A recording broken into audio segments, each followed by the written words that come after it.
Hello, everyone, and thank you very much for your attention, for participating in this community chat, in this live stream. I can see Dmitri's comment in the chat, Puncher Dent, Michael Kennedy, hello all. And of course, many thanks to all the members of our community who will join later on, and who will watch this live stream in a recording. Today is of course 17th of July. Now it's 9 o'clock in the evening, and before I start stream, dear friends, let me explain why I did not make a news update today. Well, as I said in yesterday's first update, my daughter had exams yesterday in one university, today in another, and of course whole family was focused on that, and I only gained access to this improvised studio of mine later on today, and I tried to make video, but it didn't work out. And then I said, you know what, I will share majority of the news during the live stream, so I will compensate for that. And well, that was it. I mean, quite a rare occasion when I don't have a news update, but it happens. And let's start our live stream. Once again, hello everyone, and as always, I will monitor actively chat, and I will try to answer in best of my abilities if I see any question, and same time I will share with you news that I was posting during the day on my Telegram channel. Also, we can go through some breaking news. If there is any, I will monitor media outlets that are always open on my in my browsers, and yes, it's a usual stuff basically. And as always, when I start my work day, first is always Telegram, and the first post is of course greetings to all of our community. Then I share this video, quite an epic video of work of Iron Dome, Israeli defense system in northern Israel, where Hezbollah was launching missiles. Unfortunately, things between Israel and Palestine, Israel and Lebanese Hezbollah, are nowhere near to de-escalation at this point. Let's hope we will see some de-escalation. Then I share this post of from Elon Musk. By the way, he wrote on his X page, while commenting on the news that California has adopted law about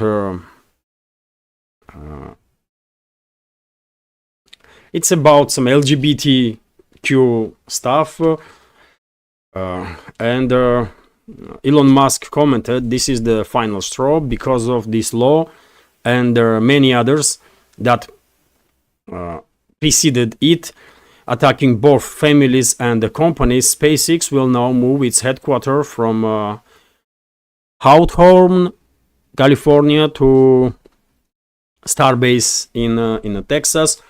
I guess this is a big deal. This is a big deal because many other companies may follow SpaceX example from SpaceX, and well, California, that is already in deep trouble for poor governing, as far as I understand, will probably lose even more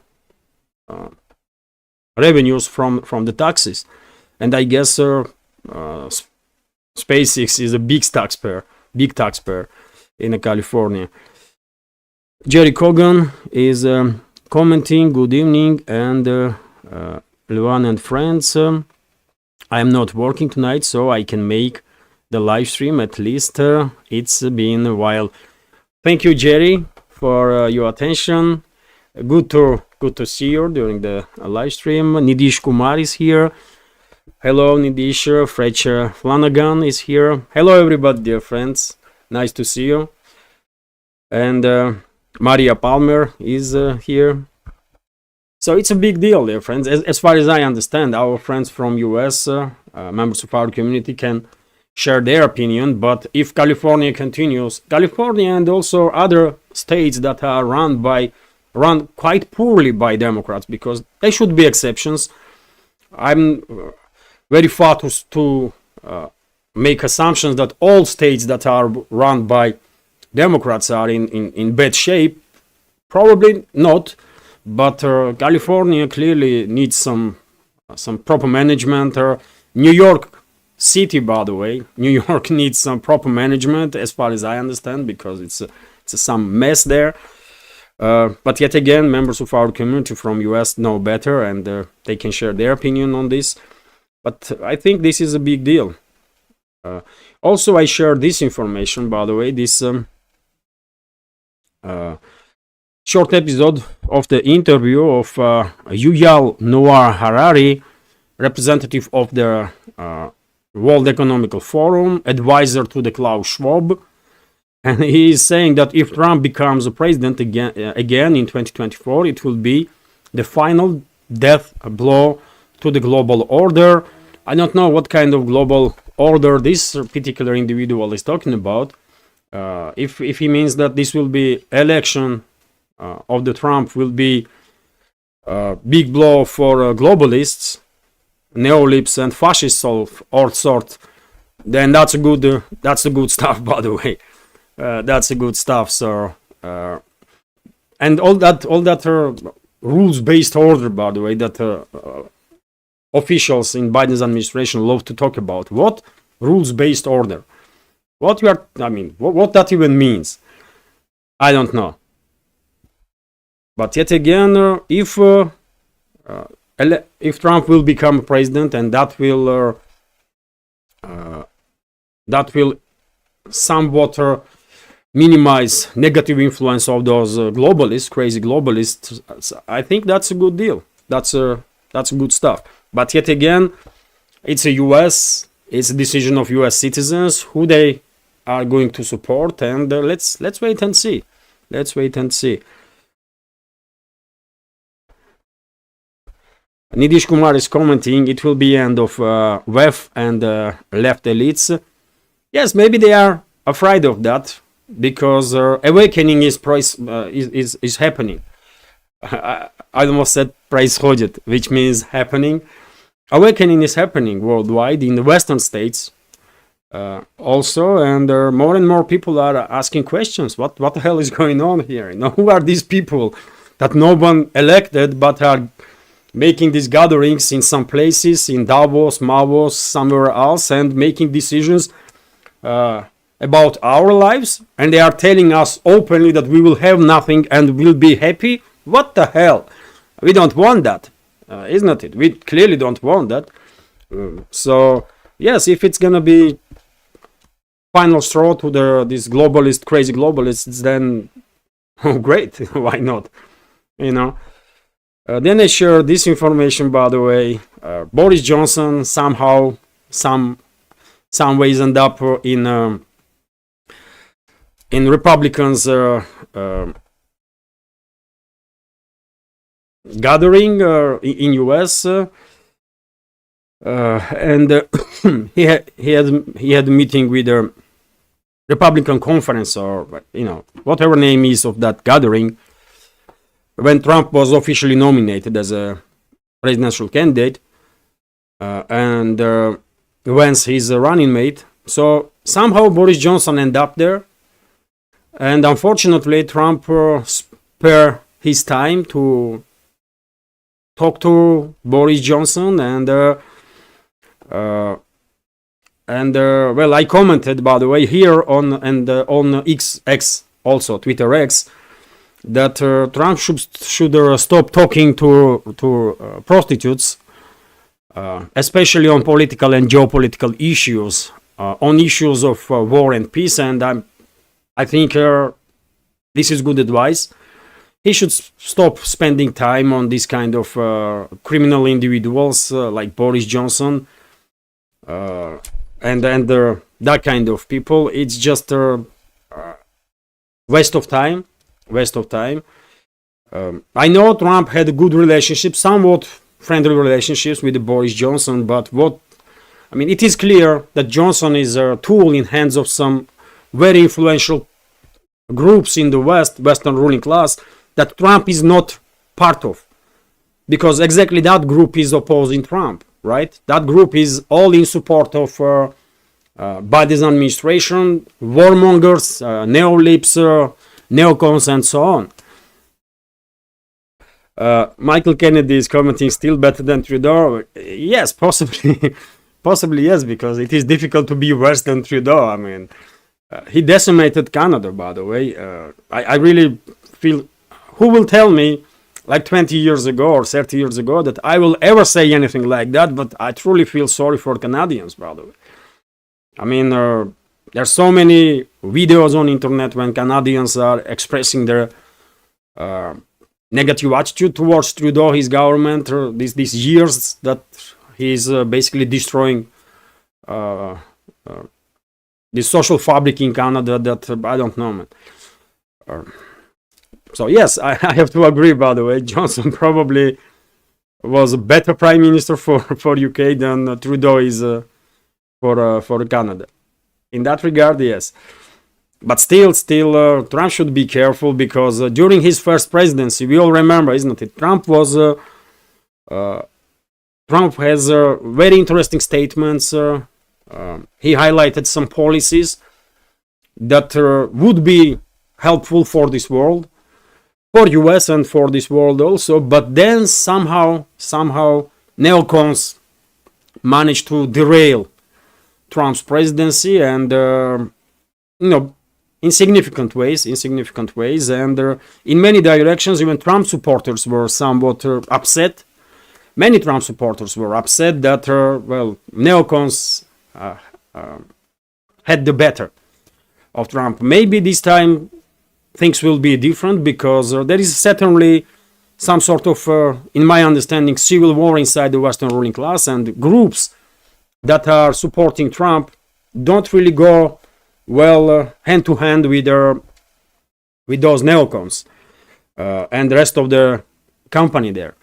And maybe this year's situation will be a little bit different, but this is something that worries me. That he is not yet president, and he's already spending time with Boris Johnson, and gives him opportunity to say that Trump will continue to support Kyiv regime and blah blah blah, all that nonsense. Let's hope this is not going to be the case. I don't know. And dear friends, if you have a question, please capital Q or capital letters, entire question, so that I would not miss it. I see a comment from Karen Terdov in UK, and I think Boris should be ashamed of himself. I do know how he can show his face everywhere. I actually hate him. Then he goes and has photos with the Zelensky boys. Very sad.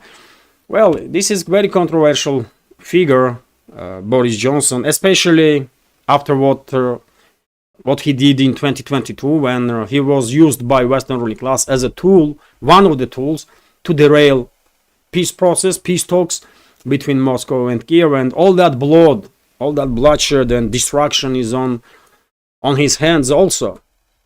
And that's why I'm saying, by the way, Trump should be careful with whom he's talking to, and to whom he's giving opportunity to for the photo op, for example. Or Nidish Kumar has a question. What do you think about Vice President peak of Trump? He is previously called Trump Hitler. When he was young, yes. Thank you for a question, Nidish. He was young. He called Trump. He was never Trumper, sort of. He called Trump mustache man. Yes, but people grew up. And changed their opinions. That's absolutely normal stuff. I listened to several interviews of Vance, Vice President peak of Trump, Uh, and well, in terms of, I mean, I saw several his interviews when he was talking about, for example, Ukrainian crisis, and I can understand the logic behind his thought process in that case. But in other hand, he also in his interviews were very aggressive towards Iran, for example, towards China, and well, that's something that may not go down well with the BRICS member states, because I don't think any member of the BRICS, by the way, and China has quite difficult relationships with even key member of the BRICS like India, right? India and China have some difficulties on the border and in some other areas. But even India would not be happy to see, in my personal opinion, to see escalation in the global south, and even India would not be happy, Western ruling class, to provoke, for example, to use Taiwan as some sort of proxy against China, like they did with Ukraine, because it will destabilize the entire region. It will destabilize the economies of the region, and I mean, country is gonna lose tens of years of developments. Country is gonna lose speed in developments. It's gonna be total devastation for the region and for the world economy. So I think, I mean, I don't know what they're gonna do, by the way. I mean, I listened to him. He's a young man. He's a relatively new person in political elites of the U.S., and therefore probably not yet corrupt or as corrupt as individuals that spend almost entire their adult life in Washington. So he is not yet part of this club, part of the system, and therefore there is a chance that with good advisors, with the open-minded approach, he will be good vice president. Let's hope so. I mean, we really need U.S. to come back into to normality, isn't it? Because right now U.S. is a danger for everybody under leadership like now. So maybe under Trump Vance administration, U.S. will act more predictable, will be less aggressive on the world stage, and that will be success. You know, that will be already big success, because the world really needs some break, because I mean it's too much tension is in the world right now, especially between Russia and the West, or between global South and the West. And the escalation is clearly needed. So even though I'm little skeptical, that Trump and Vance will manage to significantly change the U.S. foreign policies towards the escalation. I hope they will. I really hope so, because I mean, really too much tensions, man. This is not normal. And I don't know. At least towards Ukrainian crisis, seems like Vance has some pragmatic views, which is good. And we should expect de-escalation in Ukrainian crisis if Trump and Vance will be winners.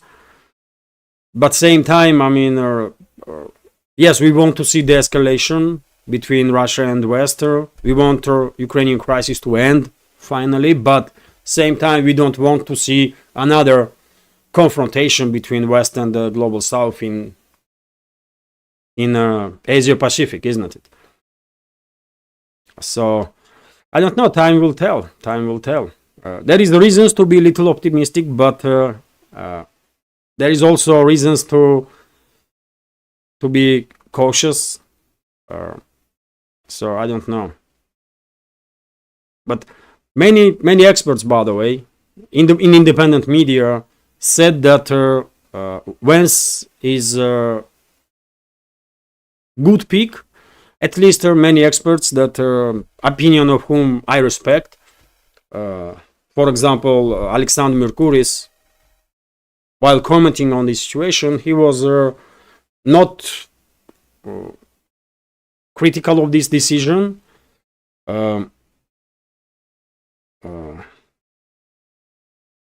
I believe guests of Judge Napolitano also were not very critical of this decision. So they know better, isn't it? They know better about US internal politics. I never had any interest to learn about US internal politics. I'm nowhere near to be expert in that field. So therefore, I trust people that have a much more experience in that regards. And if they say this is the best possible pick or one of the best possible picks, then I guess that's how it is. It's clearly better than if Trump will choose Nikki Haley, isn't it? This warmonger neocon. So I can understand these experts are coming from, because I mean there was not that much option, I guess, to pick from. So I don't know. Let's see what will happen.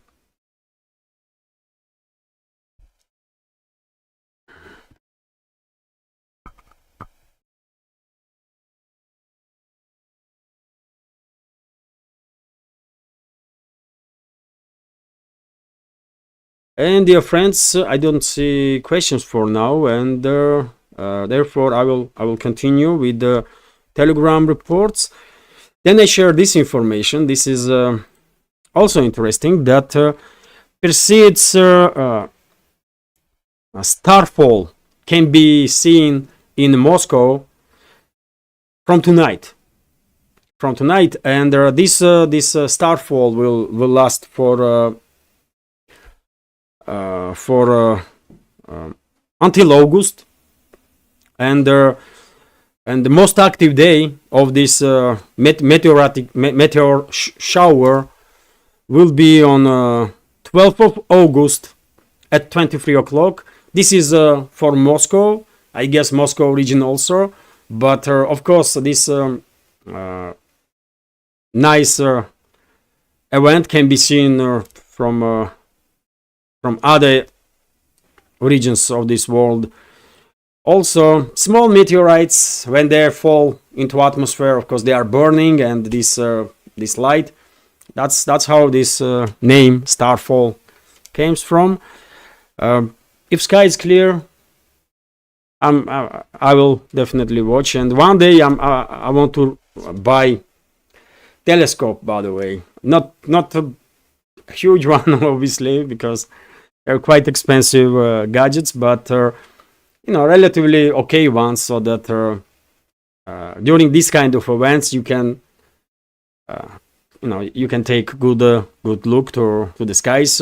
Kids can look at the skies, and this may increase their interest towards astrophysics, astronomy in general, which is great. Wonderful subject, by the way.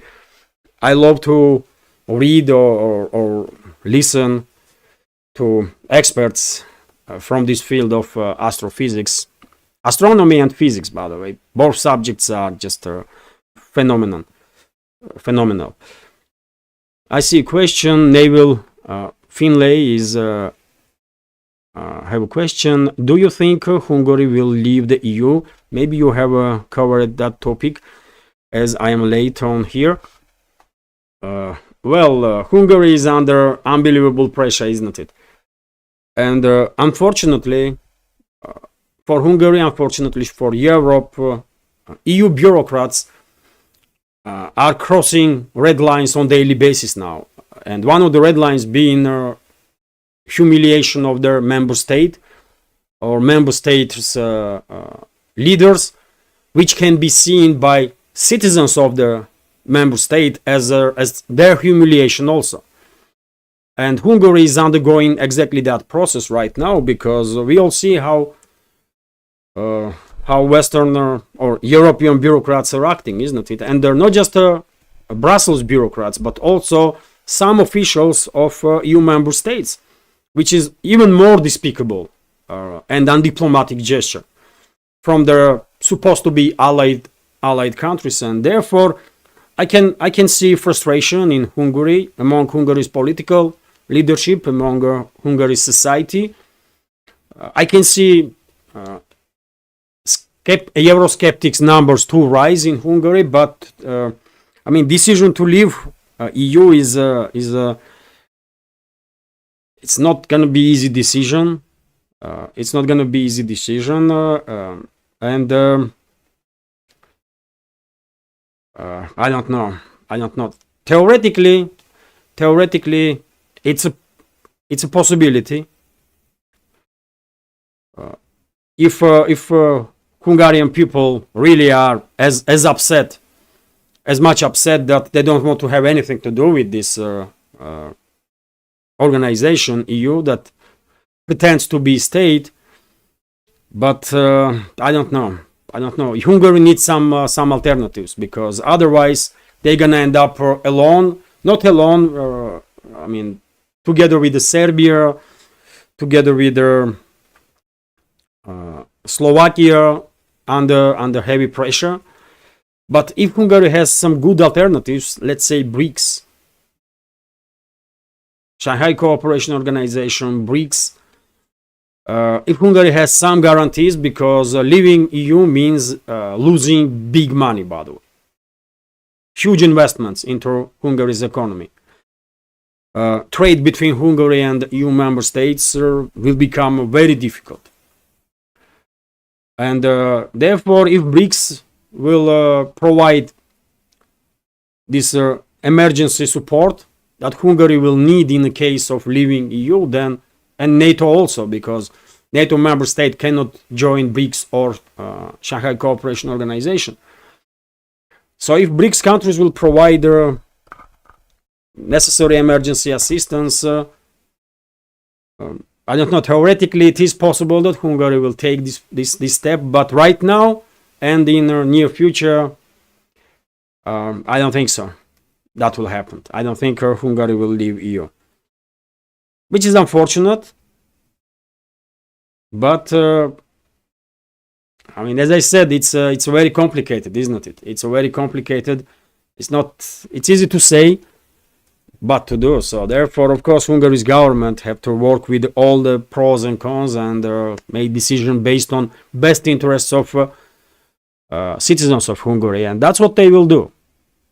That's how they were acting all this time, government of Orban, and they will continue to do their best to serve their people.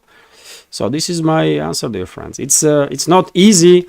I can understand frustration of Hungarians, Hungary's leadership with Brussels, but I mean, they are part of that club now, and it's not going to be easy to leave. UK left EU, and many people are arguing that Brussels now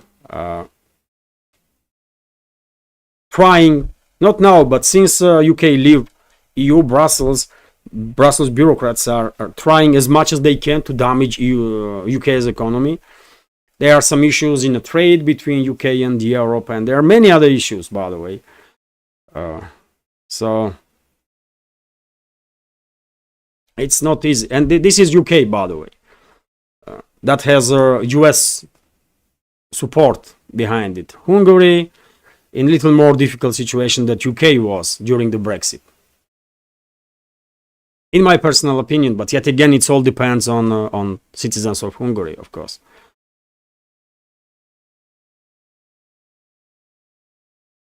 And dear friends, I mean, especially nowadays, it is very relevant to think about security, and I hope leadership of Hungary is well protected,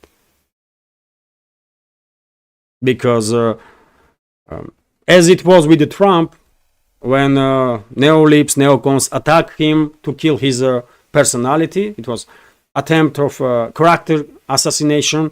It was attempt to bankrupt him, attempt to jail him. They attacked him with everything they had, and eventually we see what happened a couple of days ago. There was attempt to physically eliminate him, and Hungary's leadership is undergoing very same process. If you look into this matter, there is a character assassination attempt against Orban and the foreign minister of Hungary, Szijjártó.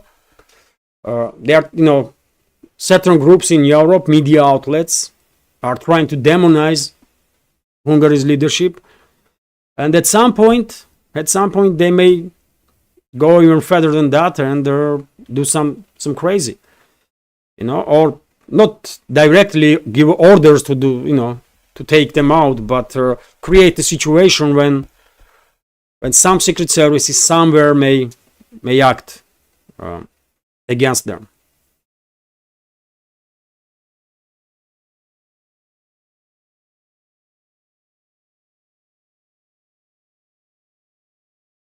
Karen Tordov is commenting. I think it was one of the Alex said that they were either holding money from Orban, which will make it easier for them to leave. Well, if you remember, always during these negotiations between Hungary and Brussels, when there was talks about allocation of some 50 billion euros or whatever sums for Kyiv regime, Hungary was blocking this initiative from the Brussels, and one of the reasons of Hungary was that EU blocked some 30 billion, if I'm not mistaken, some 30 billion euros to Hungary. And because Hungary agreed eventually that funds to be allocated for Kyiv regime, I guess Hungary will receive now these frozen funds from the Brussels. And Hungary also had issue with Kyiv regime because a number of Hungarian companies were blacklisted by Kyiv regime, and Hungary wanted those companies to be removed from that blacklist. And there were many other issues, but yet again, it may sound easy, it may seems easy to leave EU, but I mean, they are integrated, by the way, big time into European economy, and therefore to cut all these ties, no, it's not going to be easy. And without having the guarantees from emerging multipolar world, without having full support, I don't think Budapest will risk it, because it's just it would not serve people of Hungary in that case. And as far as I know, all Orban and Szijjártó and other leaders of Hungary are trying to do is to serve their people and best of their abilities. So on political level, I don't see anytime soon reconciliation between Budapest and Brussels, but to leave EU is just it's a big deal, by the way. Together with some other countries, maybe, because in that case there will be new trade deals made with whatever will remain from EU, and economically and financially Hungary may be more in a better position. But to leave EU alone, that's a risk that Budapest cannot take, just cannot. I mean, I can understand that if I was Hungary citizen, I will support exit from EU. But at the same time, I will hear arguments, I will understand arguments of their opponents who will say that, you know what, I am supporting exit from EU also, but I just don't want our economy to get destroyed. So therefore, we should find out some other ways, maybe. That will be argument of opponents, and understandable one.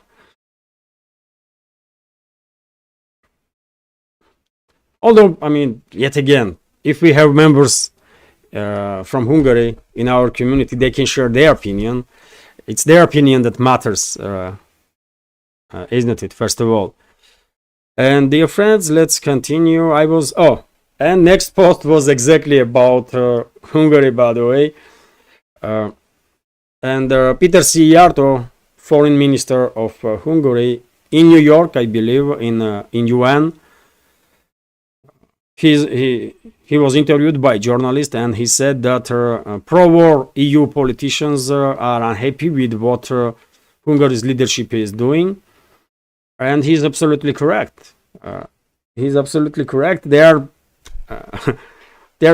going crazy, by the way, over Hungary, you know. So yes, Hungary is making some waves, by the way, inside the EU, and if Eurosceptics, if number of Eurosceptics will simultaneously rise, not just in Hungary but also in other countries, if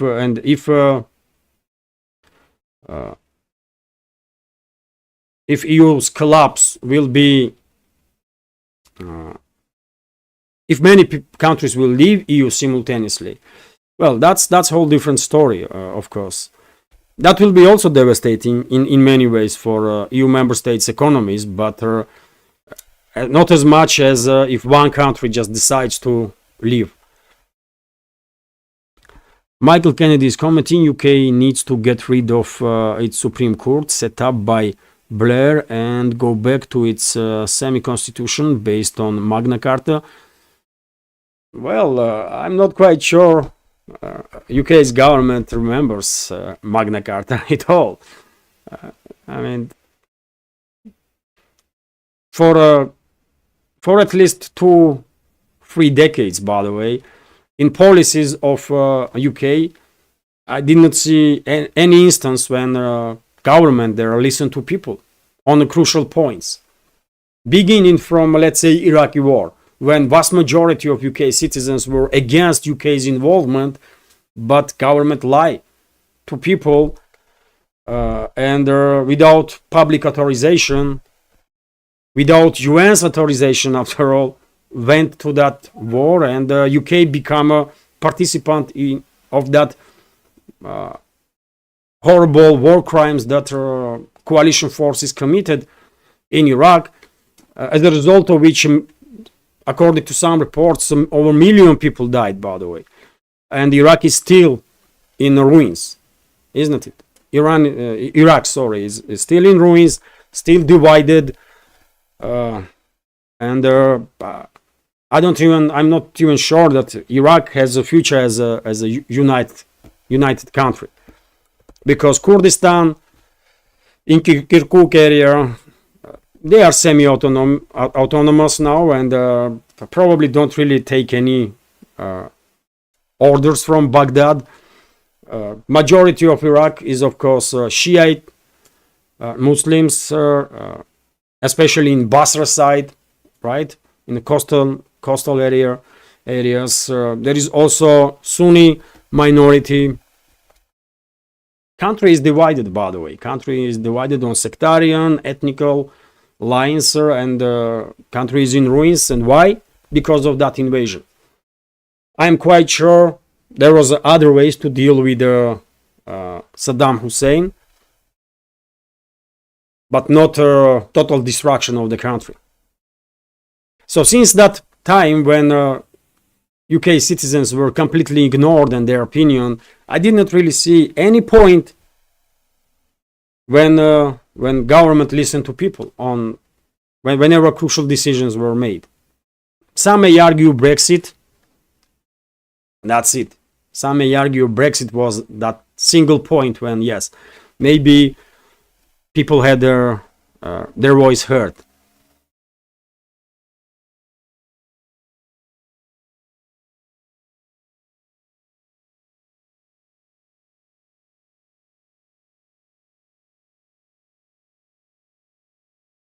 Jerry Cogan is commenting, Starmer is going to take us back in. Is it possible, though? I don't know. I mean, UK and citizens of United Kingdom experience significant difficulties because of their ex-Brexit. And now if Starmer will take UK back in, then I don't know, man. That will be some sort of circus that I mean, people should take care of, really, because I mean, enough is enough.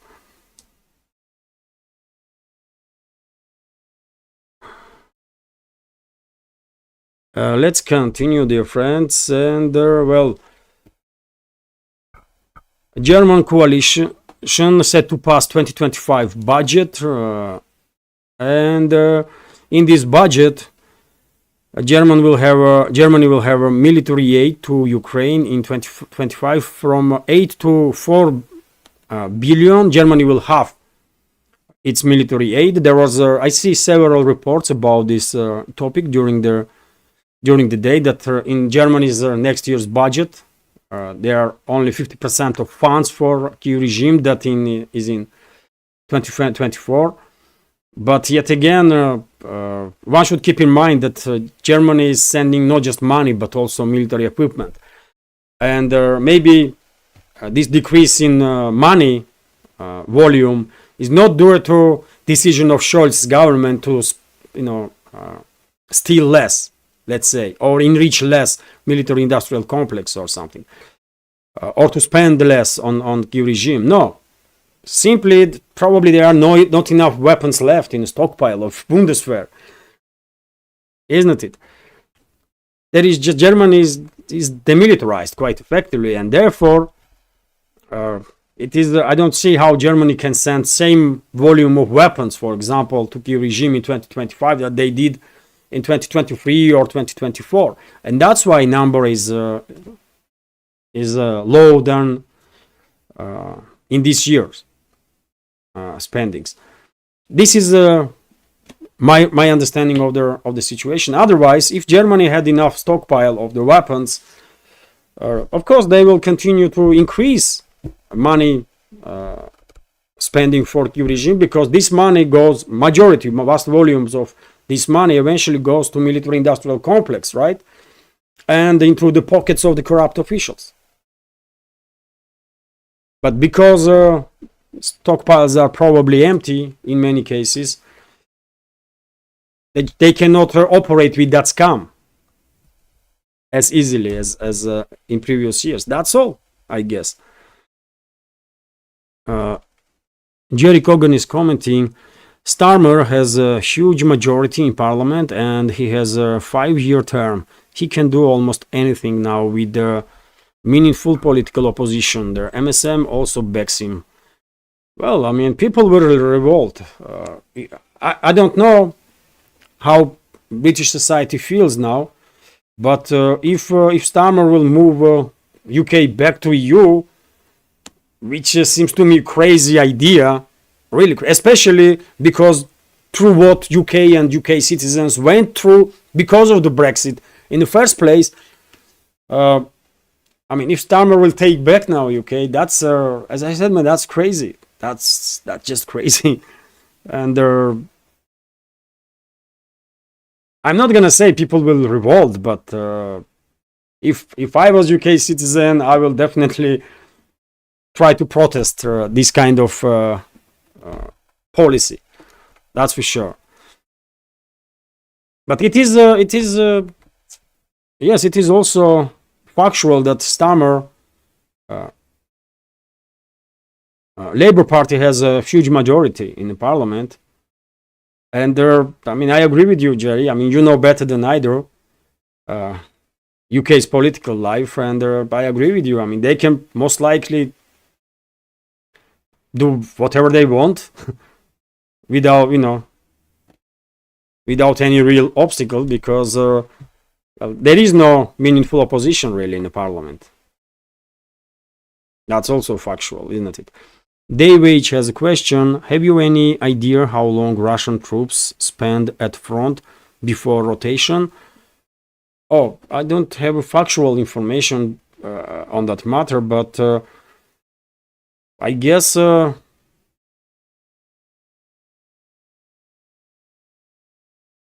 if you are 2 weeks on zero line, you will be replaced then. Something like that. But I don't have factual information, so I mean, It's just speculation on my part. I think it's relatively short time, according to law, Russian law. There will be some in Russian law some points how long troops should stay on a zero line before rotation takes place. And because just recently Medvedev said, isn't it, that every single day about 1,000 people are joining army. Probably 2,000 applies for army, but only 1,000 is chosen. And since the beginning of this year, already 200,000 people sign a contract with the armed forces. Russia has some 700,000 are in a special military operation zone, according to Russian president. Also, approximately another 700,000 is in reserves. So, I mean, I don't think Russian troops are spending on a zero line more than yet again, it's quite short time, I guess, not like 3 months or 6 months or something.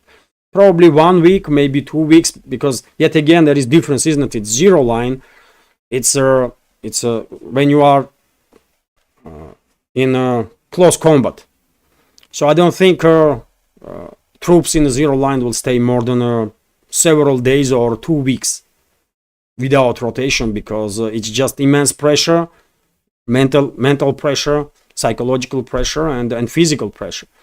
So to keep troops battle ready, you have to do rotation. As far as I understand, yet again, I'm not military person. I never been in any conflict. So therefore, I just have no factual information on the or knowledge on the topic. But because of huge reserves that Russian armed forces have, I don't think it's longer than according to Russian law. And whatever that law says, that maybe it's 1 week, maybe it's 2 weeks. I don't think it's more than that. But yet again, this is speculation on my part, because But front, by the way, you said not zero line, you said front line. So front line is a I mean, we can read as a wide range topic, isn't it? Because there is a zero line, there is a second line of defense, third line of defense. There are logistical troops. There is, and all these people are on the front, right? So someone who is operating, let's say, 50 kilometers away from the zero line, he's still on the front line, isn't it? He is supplying, for example, artillery units with artillery shells. He is risking his life, but still he is not as in danger and not on such a pressure as soldiers on the zero line. So therefore, if soldiers on the zero line will replace each other every other day, like once a week maybe, or twice a week, yet again, I don't know exact numbers, military personnel that is in some 50 kilometers away from the front line, of course he can operate there 3 months and then then undergo rotation, maybe 6 months even, because it's just different. You may spend 3 months being soldier in logistics and never ever hear gunshot sound, isn't it? If you are in a rear. So it's different circumstances, but in a zero line, I don't think troops are staying more than several days, maximum 2 weeks, and they are probably replaced. It's better to ask military experts this question, but that's my understanding, dear friends. Sorry that there are some topics that I have no expertise in, because as I said, I'm civilian. I spend all my life, all my adult life in journalism, so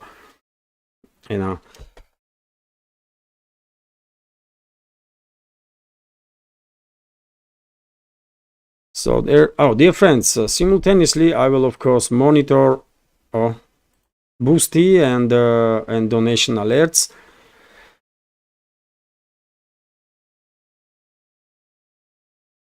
Jerry Kogan, thank you very much for your donation. Jerry sent a donation through Boosty, and his comment is, let's get this donation started. Thank you very much, Jerry, for your attention and support. And dear friends, while we are online, I will check periodically Boosty and donation alerts pages, for any questions or commentary. As always, if I see question on or commentary on Boosty or on donation alerts during the live stream, I will read it during the stream. And also, if I receive question or commentary through PayPal. Let's continue now. And next information is also very interesting, by the way. Very interesting because Al Jazeera had a quite interesting article, and today Alex Christoforou, host of Duran Show, spoke about this article in his update on his personal channel. That there was an article in Al Jazeera about Greece's participation in military terms, military support terms to Kiev regime. And among other information in that article, there was information also that Greece plans to sell its 32 old F-16s to United States, so that after a little modernization, those planes will be transferred to Kiev regime. In media, in Russian media at least, I did not see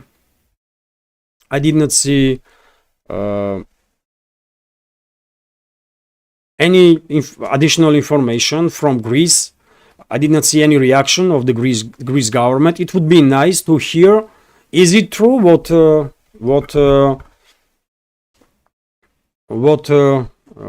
Jazeera is writing about, or maybe it's some sort of exaggeration, because there are some quite precise information in that article.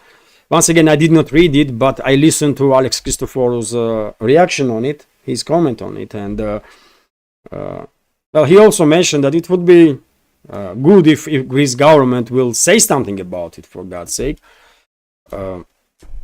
Let's see, maybe tomorrow we will hear something from Athens. If this is true, by the way, of course, it's a sad page in relationships between Greece and Russia.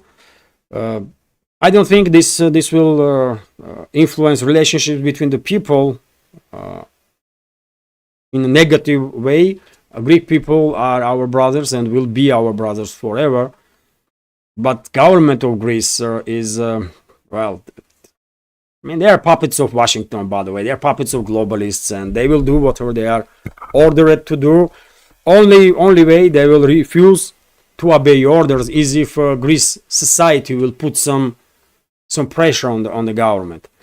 Otherwise, they, political class in Greece is almost 100% brought by globalists, and they are serving not to Greek people, but some others. So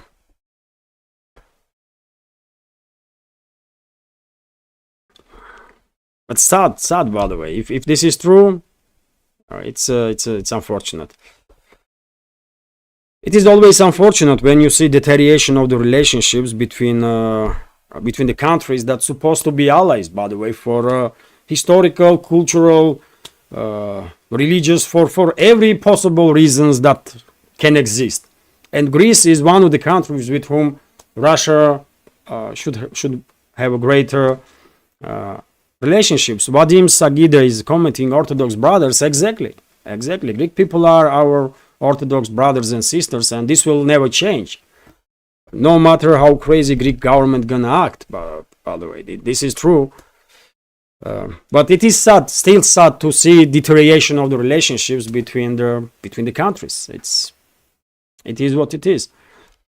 And dear friends, then I share this information that in Belgorod region, entry into 14 settlements is restricted due to tense situation. This was reported by Governor Vyacheslav Gladkov.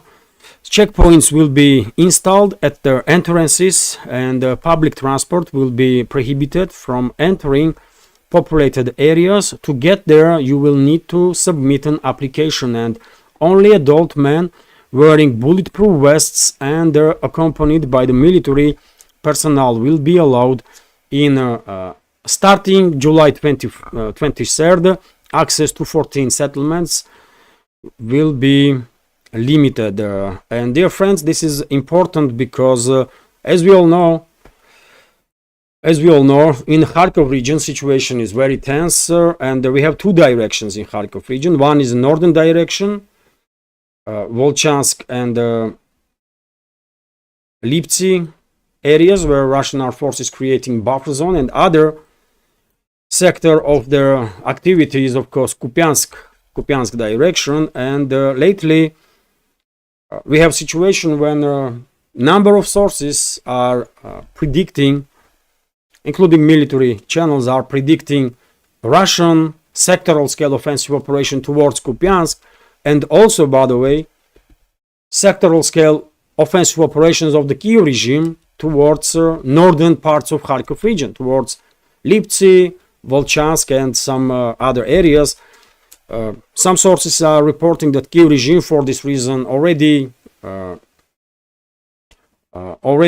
deployed into Kharkov region some 90 to 100,000 military personnel, and at any time this Kiev regime's offensive operation can begin. And if this is true, if there is a real threat that Kiev regime may start another sectoral level counteroffensive, as we see it in 2023 in Zaporozhye and Donetsk sectors that went extremely badly for the Kiev regime, then it is understandable that the governor of Belgorod region is prohibiting entrance to borderline settlements to make sure that civilians are not under risk, or at least minimize number of civilians that may end up under risk.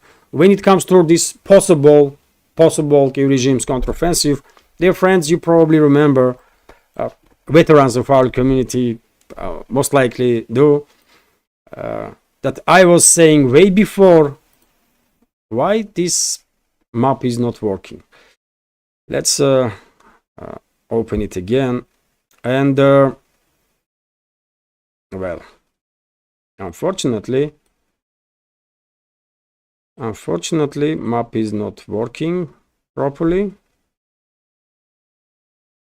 So many members of our community probably remember I was saying way before Kiev regime started this spring-summer counteroffensive in 2023 that Russian armed forces will decimate advancing Ukrainian brigades. And what happened when Kiev regime started this NATO prepared counteroffensive? Exactly what I was saying. Russian troops decimated Kiev regime's forces. According to different reports, Kiev regime lost during this counteroffensive from 90 to 150,000 military personnel killed and wounded, and thousands of military pieces of military equipment. And what Kiev regime managed to achieve with these colossal losses? Almost nothing, because in Zaporozhye sector, maximum what Kiev regime managed to do is this Pitikhatki settlement end up being in a gray zone, and Kiev regime managed to establish control over the Rabotina settlement. That's it. In Zaporozhye direction, Kiev regime was unable to achieve anything else. And in South Donetsk sector of the front line, all Kiev regime forces managed to do is to establish control over the few settlements in Removsky salient, from which two settlements are now still under Russian control, Staromayorskaya and Urozhaynaya, of course, in this area. And for this, Kiev regime sacrificed 90 to 150,000 military personnel. And I think if Kiev regime starts this so-called counteroffensive or offensive or whatever in the northern parts of Kharkov region and throws into battle whatever reserves they have, 50, 70, 90,000 or 100,000 military personnel, result's gonna be even more devastating for Kiev regime forces. Russian militaries will decimate those brigades of the Kiev regime, and that will be beginning of the end of Kiev regime's military as a more or less capable entity. That's my take on this situation, by the way. But yet again, at this point, we only have some speculations of the media, some military experts. Officially, we don't know if Kiev regime really plans to conduct any counteroffensives in this direction in northern parts of Kharkov region. But if they will, well, that's going to be beginning of the end of Kiev regime's armed forces as more or less capable entity. And when it comes to Russian possible counteroffensive, right now, dear friends, I don't see why would the Russian armed forces conduct large-scale counteroffensive towards Kupiansk direction. I just really don't see a reason for that. Why?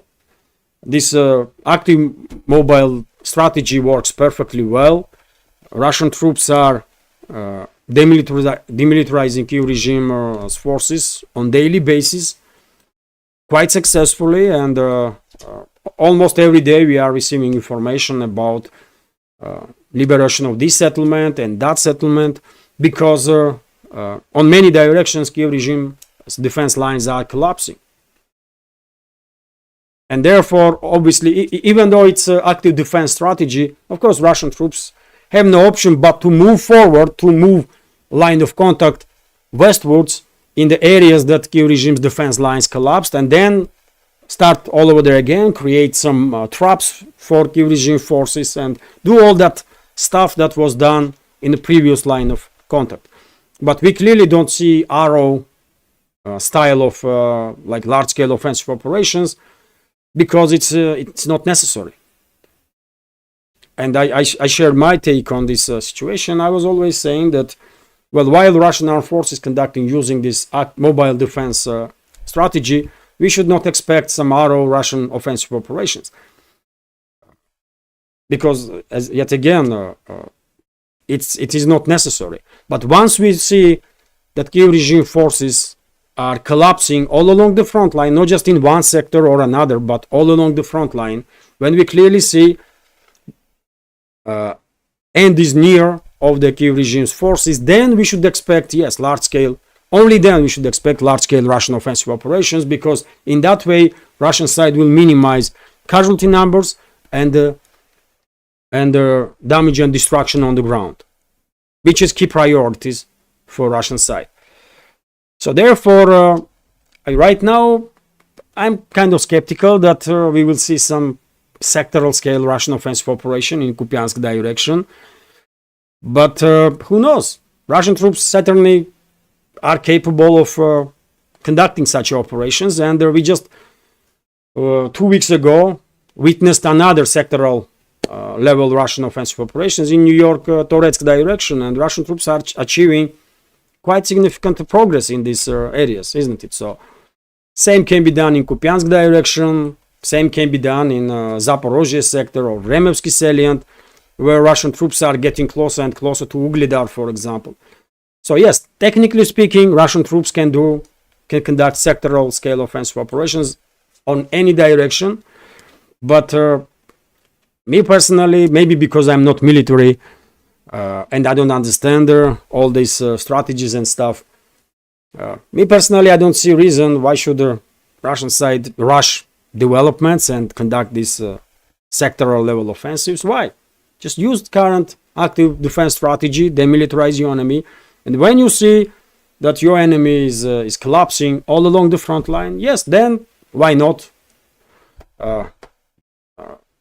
This large-scale decisive operations will make all the sense, because casualty numbers will be minimal, and destruction and damage on the ground will be minimal. So that's my understanding. But yet again, let's wait and see. Let's wait and see. And well, I already shared all. I spent half an hour on the map while commenting this news about these 14 settlements that will be closed for outsiders in the Belgorod region. And maybe yet again, maybe this decision is just caution from the governor of the region, just in case Kyiv regime really starts escalating big time in the northern parts of Kharkov region. But I don't know, I'm a bit skeptical. But if Kyiv regime dares to send its whatever reserves they have into offensive, in this sectoral offensive, scale offensive, then the Russian troops will decimate Kyiv regime's brigade, by the way. They're gonna have results even worse than during Zaporozhye, South Donetsk offensives in 2023, when, as I already said, Kyiv regime lost some 90 to 150,000 military personnel. Anyways, let's continue. Then I share this. Dear friends, let me return to this, and let's check some questions. Also,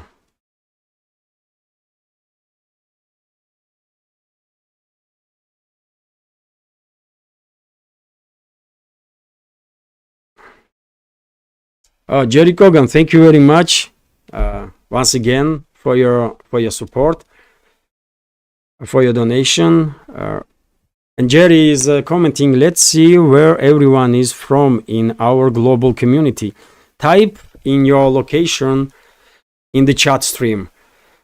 Yes, dear friends, if you can, please share location, country of your origin or residency. That will be interesting. And dear friends, I can show you now, while we are talking about this topic, let me show you statistics of last 28 days. Let's go right now during the live stream into analytics of the channel. Where is the analytics? That's it. And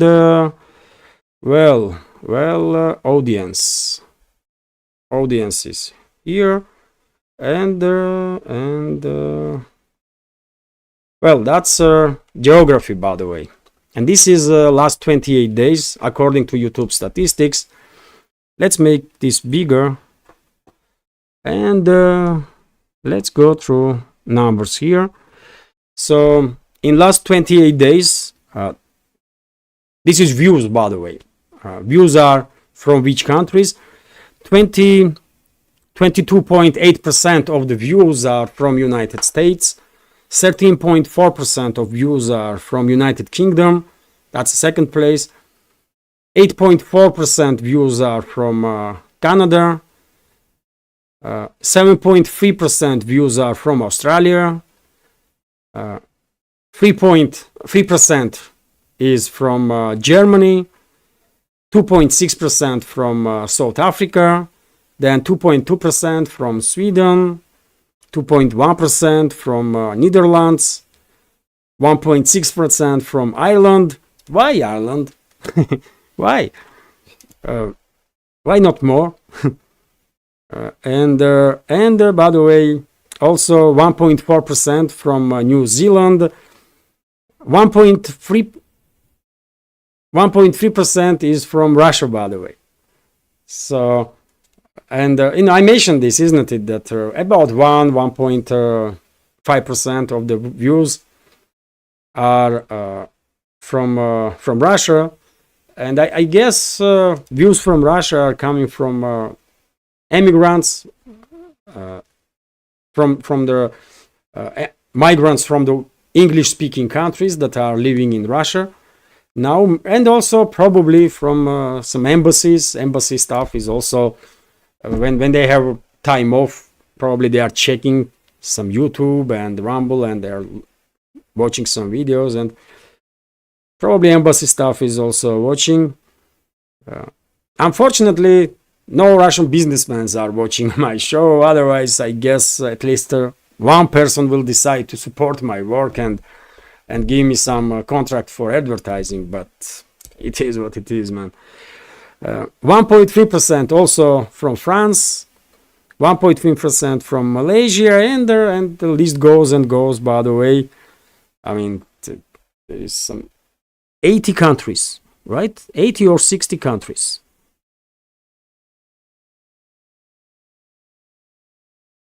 Ah, 500 results. Please choose export to view up to. Yes, 60 countries are in this list. Okay, it's not bad, isn't it? It's not all 186 or how many countries are in this world, but 60 countries are not bad also. So first 5 countries are, by the way, United States, UK, Canada, Australia, and Germany, right? Yes, that's first 5 places. That's statistics. Although, dear friends, if you can, please write your geography, your location in the chat.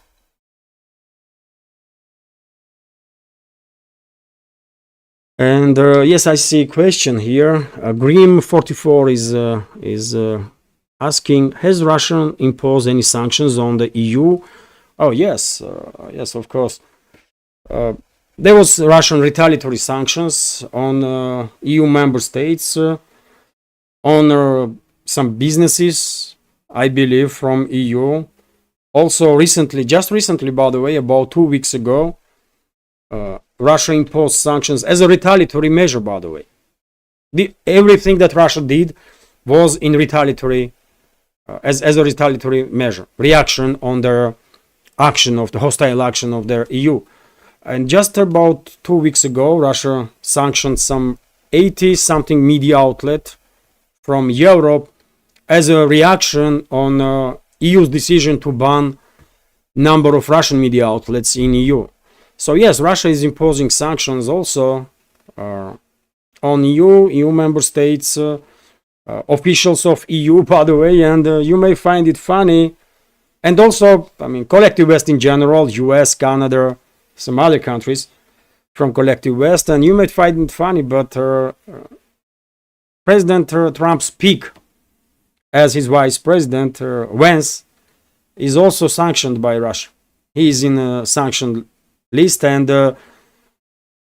tomorrow I will share information about it in tomorrow's update. Maria Zakharova was asked if Moscow has any plans to remove him from sanctioned list, and answer was no.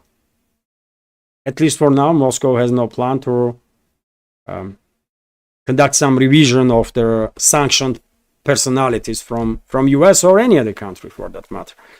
So yes, answer is yes, Russia is also imposing sanctions, but in very ограничен. It's always a reaction, first of all, from Russian side, and Russian these counter steps are always quite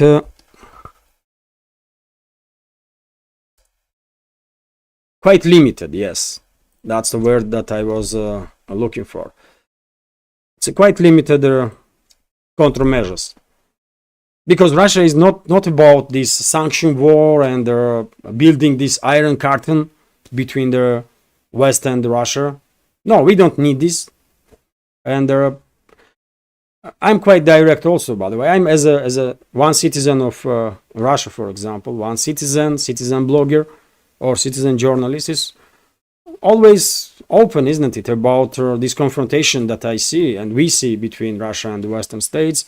I'm very much not happy about it. I don't want this confrontation to be. It's harmful for everybody.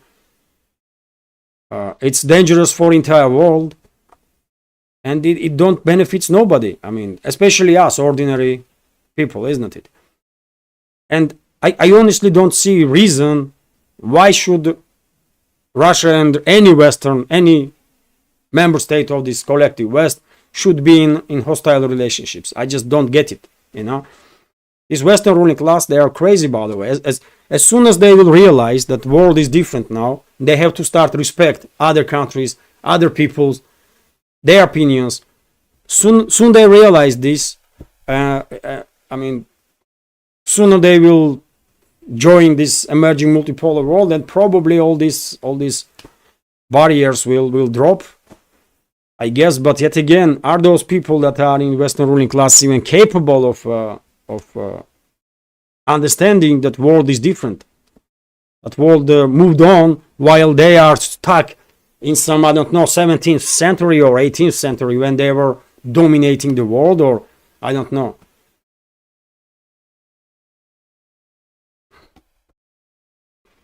Or let's say this 30 year since the collapse of Soviet Union until recent times, when US or Western ruling class clearly was unchallenged, almost unchallenged on the world stage. It's not just centuries ago that Western ruling class, these families and initial corporations start dominating. But I mean, take a look at the last 30 years, by the way.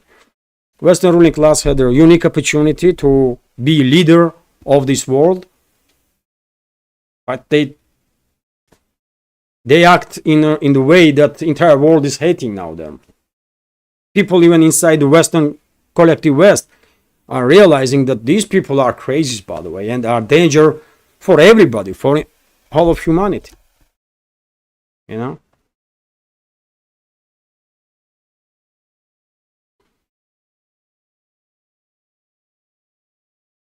Oh, Ruth Greening is here. Hello, Ruth. And once again, dear friends, hello, everybody.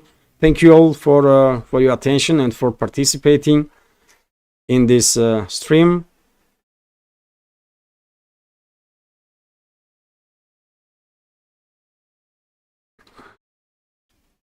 Kiran Tekor is commenting, is there not Russian coffee you could sell? If you're talking about Russian alternative to Buy Me Coffee, well, this channel, by the way, Boosty, is, you know what? I when I get blocked, when I was cancelled on Buy Me Coffee, I started more actively using Boosty, and here you can subscribe. And I have some posts, by the way, on Boosty, like I have on Patreon. And you can subscribe, and also this Boosty platform has this option that you can tip. I mean, you can donate. You can, for example, when I was creating this page, I had to write for what I am collecting funds, and I wrote that for notebook, for new computer, this one here, for a new computer, because this one is, I mean, okay, that's different story. So you can donate, for example, for cause, for new notebook or computer or whatever. Then I had to sign, write how many subscribers I would like to have. I just wrote 1,000, even though it's just impossible, obviously. And you can just, you can subscribe, as I said. You can choose like 500, 1,500, 200, and 2,500. This is rubles, by the way.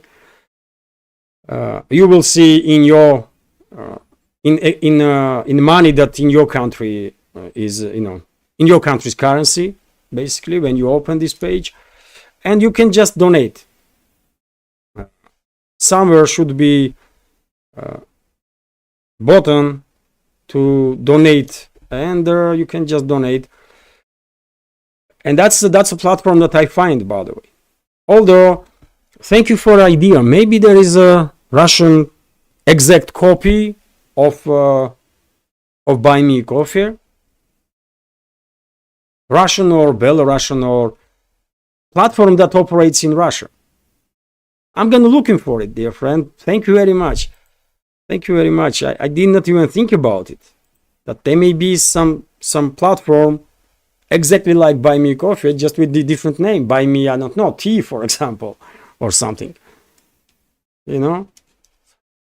So I will looking for such a platform tomorrow. Maybe there is some. I just don't know about it. And dear friends, while we are talking about this financial stuff in of the financial side of the this work in field of news and political commentary.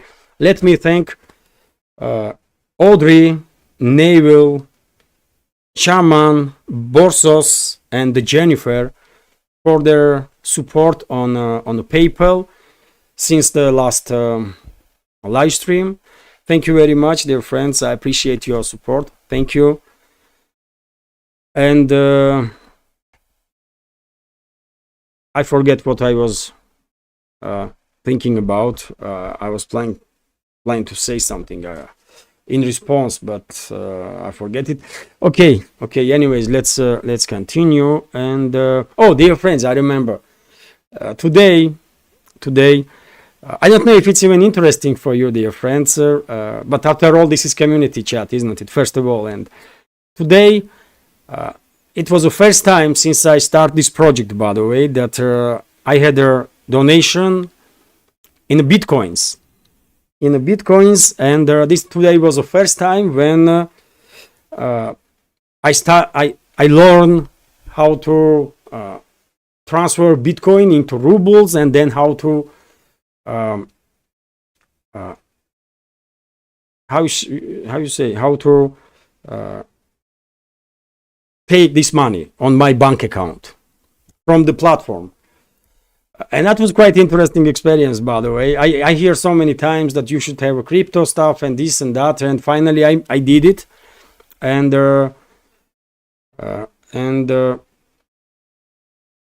under any my video, by the way, you can find the links to my these crypto addresses for Bitcoin, Ethereum, TLC or something. I still don't know much about all this stuff, but I was happy when I checked today my wallet there and I see donation. I was really happy because I get opportunity to learn how to navigate on that platform, how to transform, to exchange Bitcoin or something. It's not Bitcoin, by the way. I would be happy if someone will donate me Bitcoin, but it's not realistic, isn't it? One Bitcoin costs some immense amount. It was some like, there's Bitcoin and a smaller amount of Bitcoin. I don't know what is name of that. But anyways, today was the first time when I transfer or exchange that stuff, that coins into rubles, electronic rubles, I guess, and then transfer to my bank account. So, I mean, vek živi, vek učiš, isn't it? You live century, you learn century. So today I learned something new that I have no idea about it. So, yes, that was interesting. And of course, many thanks to members of our community who donated, because I don't know. It's a Bitcoin, isn't it? It's all you don't know nothing. It just works that way, I guess. So I will say in this live stream, thank you to person that donated on Bitcoin.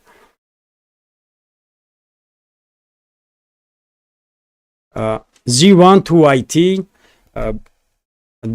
Good evening, dear friend. Are there in Russia some globalist elites like the Western ones still left, or have they fled all to the liberal West? Well, probably there are some influential liberals or so-called liberals still here that are no longer as active as they used to be. Especially now when they see that Western ruling class is clearly operating against Russia as a state and against Russians as a people. But majority left. Majority definitely left. But, well, I would not say that there are no adepts of this neoliberal ideology in Russia. Oh, they are. They are. Sometimes they're even trying to conduct some protests. Just recently, by the way, there was like 10 or 15 people conducted some protest these adepts of those pro-Western ideology conducted some protest in Moscow, and it was very hot, by the way. These days is very hot here. Forecast says that from tomorrow weather should become a little cooler, and I mean, I hope that's gonna be the case because it's just too hot. So like a few days ago there was protest in Moscow, and these 10 or 15 persons were conducting this protest action. They were protesting something. They were not happy probably with anything, and it was very hot. And you know what people that were standing by or bypassers were doing? When they saw these people, they did not get angry on them and stuff like that. No. They went to shops, by the way. I saw it on internet. I did not share on my Telegram. I should, but I did not. But people went in the shops, by the way, and bring water for them. People feel sorry for these people, by the way. I mean, majority here feel sorry for these adepts because they are lost. They are lost, and probably they need some time to realize that whatever ideology they were indoctrinated by these so-called liberals, I mean, it's wrong, and hopefully they will come back into reality. That will be better for them, because yet again, I mean, no one wants any internal confrontation, isn't it? And I was glad to see this reaction from the public. They went to shop, they buy some water, and some of the protesters were with kids in this hot, by the way, and they brought some toys for kids and that kind of stuff. So it was nice to see that. Yes, there are some people who are lost and are indoctrinated in this pro-Western ideology, but simultaneously, vast majority of the public that are very patriotic and very traditionalist, they have a high moral stand, by the way, and even though there is disagreement, ideological disagreement with these people, there was no aggression there. It was exactly the opposite. People people were feeling sorry for these lost people and try to help, little bit at least. So yes, and if you are talking about elites, I'm quite sure there are adepts or assets of the Western ruling class in Russian elites also. I'm quite sure about it, but those people are very quiet, especially now because they're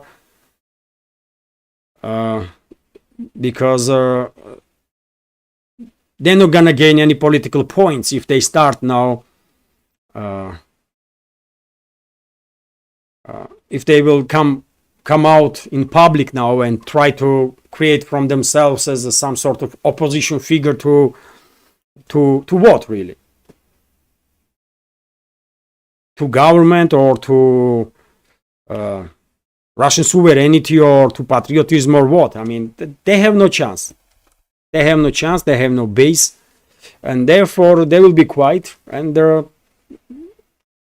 at some point they will left Russia probably, because I mean, if they are not happy with the country, if they are not happy with people, then probably at some point, even if they are rich and very rich, if they want Russia to look like California in US, then sorry, rest of us don't want this. We don't want Russia to look like California, so therefore we're not gonna allow that. So maybe those leftists, it's not leftist, by the way. I myself is a left liberal. That's how I see myself. But here in Russia, I will say I am left liberal. But in US, I will be right winger. I will be called probably right wing extremist. That's why all these terminologies, by the way, left, right, and all that stuff, it's nonsensical, really. But there are some pro-Western people, obviously, and if they are not happy with country, people, culture, history, and everything, then And if they want Russia to look like California, maybe they will move into California at some point, because we definitely don't want to live in a place like California, for God's sake, man. I saw some videos from San Francisco, from California, it's from Los Angeles. It's a mayhem, by the way. How people are living there, I don't understand. Maybe there is some small districts here and there that are more or less okay, but rest of it probably is, I don't know, man. It's like some apocalyptic movie, you know, in real time. It's scary though. So sorry for a long answer, dear friend, but I hope I shared my understanding on that topic.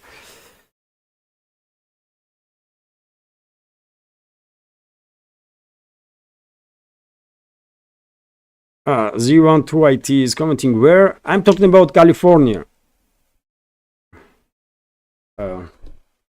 San Francisco, by the way, is like zombie city now. And I remember when I was kid, San Francisco was quite often in the movies, isn't it? In Hollywood movies. And I was thinking San Francisco is a great city, and probably it was, by the way. Some 30 years ago, probably San Francisco was a great city. I mean, our friends from US can share their opinion on that. But right now, holy moly, man, San Francisco is a hell on earth. And Los Angeles also. Nidish Kumar has a question. Can you tell us more about Russian tea made by blue petals? Russian tea? Oi. Well, thank you for the question, Nidish. Let me check here. Russian tea made by blue petals? What is this?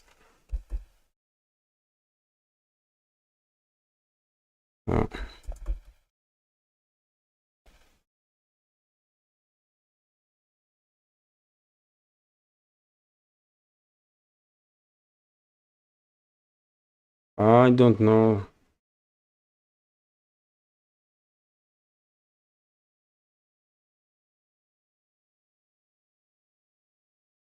I don't know, Nidish. What Blue Petal is a company or something?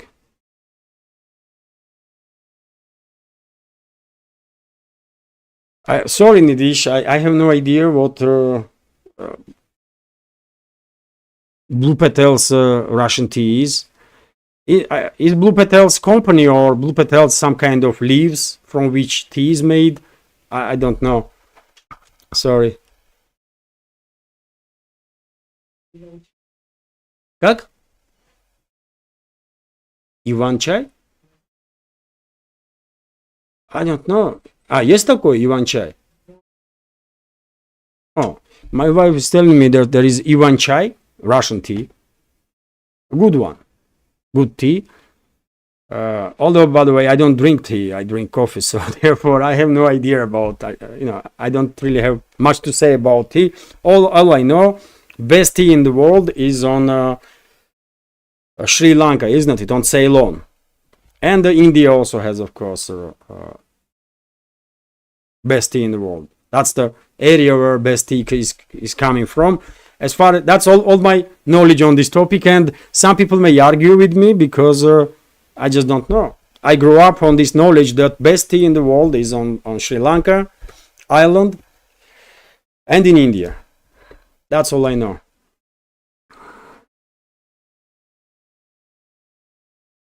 Bencher Denter, thank you for participating. Bencher Dent is leaving our stream, and I will end this stream, by the way, shortly. And well, thank you very much for participating and attention. And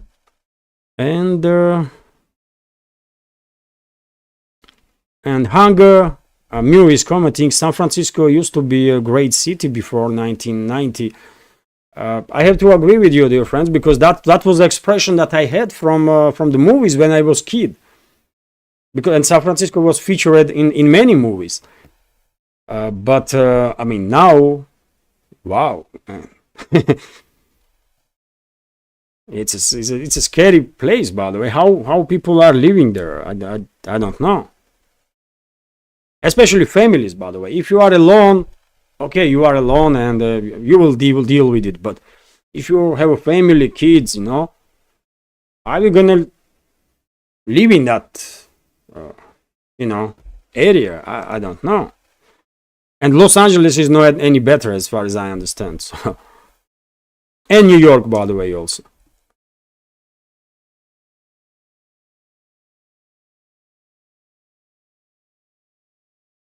And dear friends, let's continue. Today there was a report about drone attack on US airbase in Iraq. Several explosions were heard in the base. No reports about casualties as a result of this attack. Also, I shared on my Telegram update from Duran about confrontation inside the EU between Brussels unelected bureaucrats and Orban and his government. Also, by the way, interesting news that President Putin proposes the introduction of the digital currencies and their assets in Russia during the economic meeting. Crypto mining in Russia accounts for 1.5% of total energy consumption nationwide. The president added, so well, Russia is moving in the direction of this cryptocurrency. It's just clear, too clear. Maybe this process even escalated because of the Western sanctions, and who knows, maybe alternative reserve currency, alternative to the dollar and the EU or British pound, will be digital currency from the BRICS. Maybe, as I just said a few minutes ago, I don't really know much about all these digital currencies. I'm just learning. And today I had the first experience when I received donation in digital currency, and I transformed exchange this digital currency into rubles, then transfer these rubles to my bank account. It was an interesting experience, learning experience. So I don't really know much, but I can clearly understand by just observing developments that Russia is moving actively in direction of further introduction of the cryptocurrency into life of the country. And by the way, mining in Russia is also big, as we can see, because 1.5% of energy consumption in Russia goes for mining. That's big, man. That's very big, isn't it? So then, of course, many of you probably already know that there was an exchange of POWs between Russian and Ukrainian troops. 95 Russian prisoners of the war were returned to home, and the Russian side freed 95 Ukrainian POWs. Also, by the way, Ukraine cuts off Russian oil for Hungary.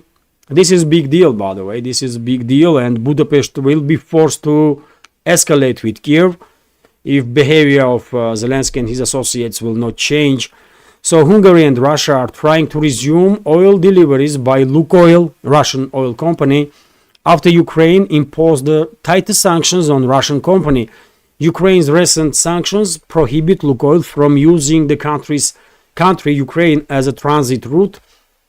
Hungarian energy company MOL and Lukoil are seeking a solution, according to Hungarian Foreign Minister Peter Szijjártó. This announcement came after Szijjártó met with the Russian Foreign Minister Sergei Lavrov at the UN season in New York. So yes, Budapest will have no option but to escalate with Kyiv regime, because this action, this step from Zelensky's regime definitely is not so much against Russian company but against Hungary. And maybe Kyiv regime was ordered by Brussels or Biden's administration to act this way, to harm Hungary. You know, that's also a possibility, isn't it?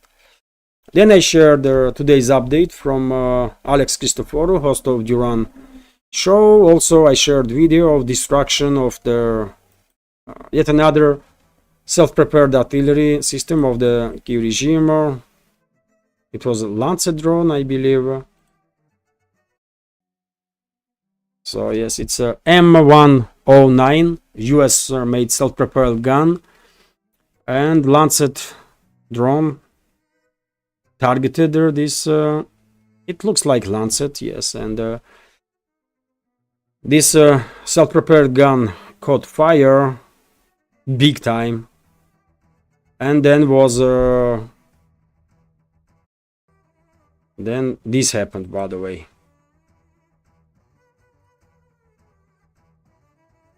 Detonation of the munition, and this huge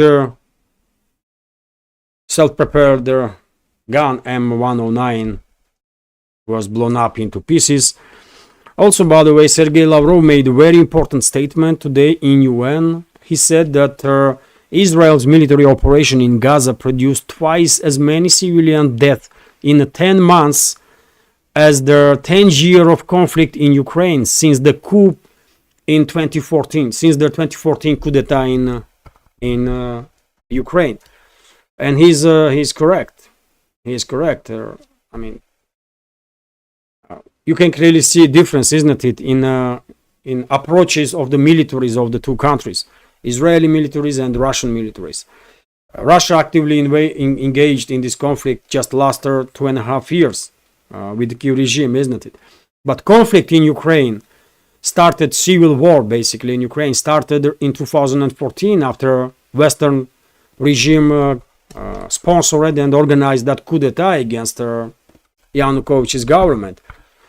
And in these 10 years since then,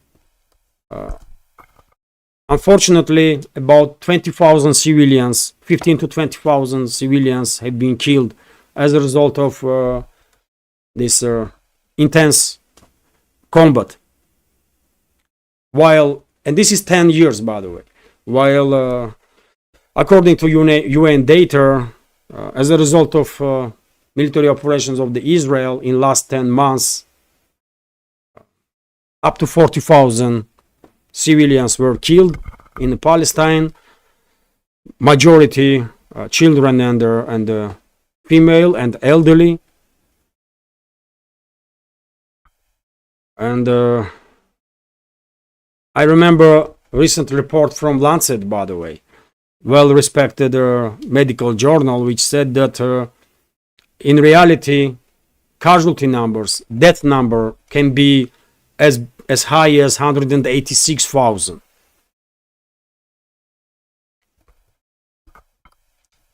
So, I mean, you clearly can see difference in approaches of the militaries, and also how devastating for civilians Israeli military operation is, because it seems like civilians are targeted intentionally. You know, I'm not gonna say that yes, Israeli militaries have an order from leadership to kill civilians.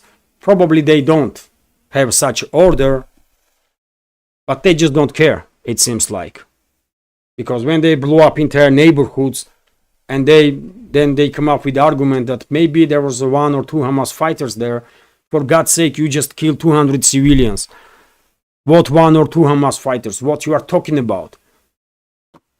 It's crazy, man.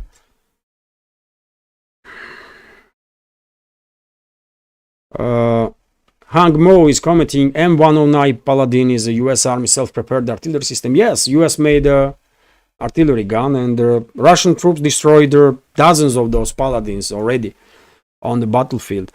French Flanagan is leaving live stream. Thank you very much, French Flanagan, for your attention, for participating, and thank you all, dear friends, once again for your attention. I'm about to end this live stream. I know it went quite long. It's almost 2 hours, but hopefully you enjoy conversation.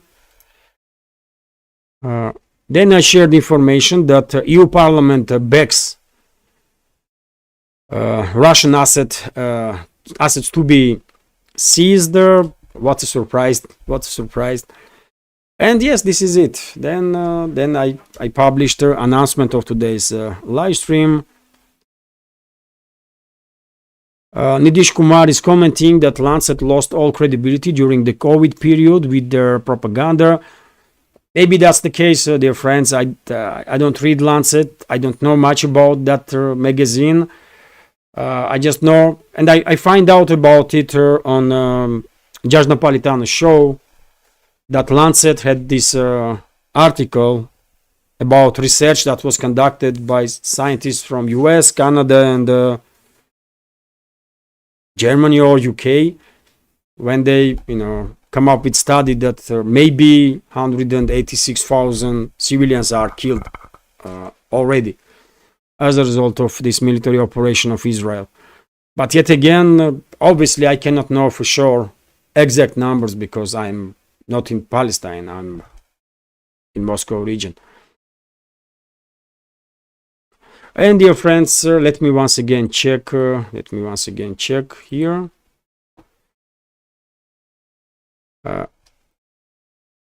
Thank you very much, Jerry, for your donation once again. Jerry is commenting, tea is better than coffee. Yes, I know. Yes, I know. And when I was younger, I was drinking tea, by the way. I was enjoying tea very much, especially green tea, by the way. But in the journalism, I start working journalism since 17, isn't it? I made my first step in journalism when I was 17, and in office, in this work, basically, not just in office, but when you are working as a journalist, you are, especially when you are working in news agency, you are always moving, by the way. At least first years in your career, you are always moving, you are always looking for news, you are building up connections, and you are spending huge levels of energy. And I start drinking coffee just to have some boost in energy. I guess that's how I become coffee drinker. And that's why in offices, by the way, in media offices, rarely you will find someone that drinks tea. Usually it's coffee because of specifics of the work. I guess this is connected with the specifics of the work. At least that was in Georgia. I don't know, maybe in UK, I know in UK, by the way, tea is the number one, no questions, and maybe in UK's media outlets, tea is the number one drink, not the coffee, but in Georgia it was coffee. And since that young age, I started drinking coffee, and every day, by the way, I have coffee right next to me. I take like 5 or 6 or maybe 7 cups like that. Strong coffee, like 3 spoons of coffee, for example, in this. For some it may not be strong, but I think it's quite strong. 3 spoons for this. And I see a question from Moonlight Shadow. Where do the residents all go to when these battles are happening? Battles in Ukraine, people are evacuated. Majority of the people are evacuated when line of contact is getting closer to Saturn settlements. For example, it was yesterday, isn't it? I reported that Kyiv regime is beginning, according to Russian underground, Kyiv regime is beginning to evacuate state institutions, governmental institutions, and their bureaucrats from Orechov and Gulyai-Polye areas in Zaporozhye region, which means that next step will be a mass evacuation or mandatory evacuation of the civilians who are still maybe in these 2 cities, Orechov and Gulyai-Polye, or maybe in surrounding some settlements. Although there is quite often situations that we see, for example, in northern parts of Kharkov region, when Kiev regime declared mandatory evacuation, but locals are not moving nowhere. They basically want Russian troops to come and liberate them. And there are instances when civilians are making conscious decision to stay and risk their lives because they know this area will be line of contact soon. But many people are making such decisions, and there were so many instances. I mean, so many people were evacuated, for example, from Avdiivka when Avdiivka was liberated, or so many people were liberated from Lipsy and Volchansk directions, isn't it, when Russian troops get there. So there is always number of civilians that are refusing to be evacuated. But majority is, yet again, it's a mandatory evacuation, and in many cases you don't really have a choice. I mean, force can be used to take you out because militaries know this area gonna be line of contact, and because Kiev regime force is gonna think you are pro-Russian, they may become a main danger for you. You know, and in any case, they will be very aggressive towards you because they will see you as an enemy because you are refusing to evacuate. And many people, by the way, that want to stay are choosing to get evacuated exactly because of that. Because Kiev regime's forces may take them out by seeing them as Russians. Because they are Russians, for God's sake. So yes, that's the situation in Ukraine. Majority of people are evacuated from settlements when line of contact is getting closer. In Palestine, we see Israel was issuing mandatory evacuations from certain areas, first from the northern parts of Palestine, then from the central, then from the southern. And initially people were moving towards the central part, then towards southern part, and just recently we see Israeli offensive on Rafah, isn't it? And Rafah was basically a huge refugee camp at that point, when according to some reports, million refugees were concentrated, and according to other reports, 1.5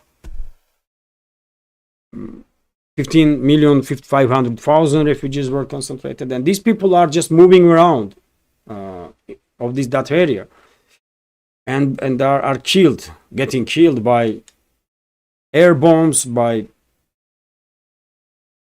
ground troops, artillery, tanks, I mean everything. And they're just forced to move around because there is no safe place in Palestine. Where are they gonna go?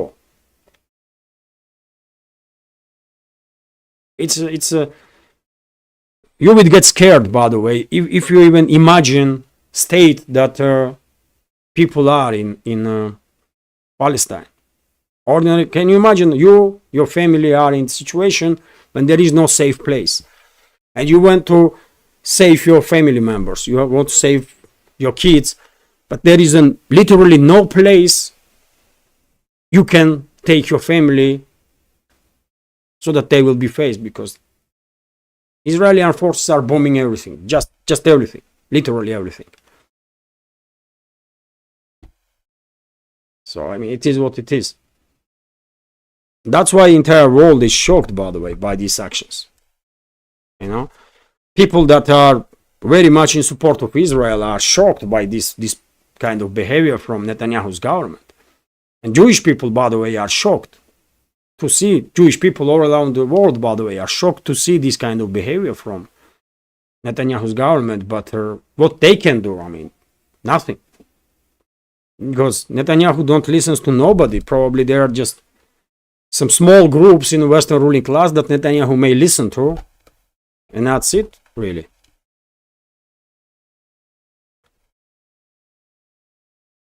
And dear friends, I guess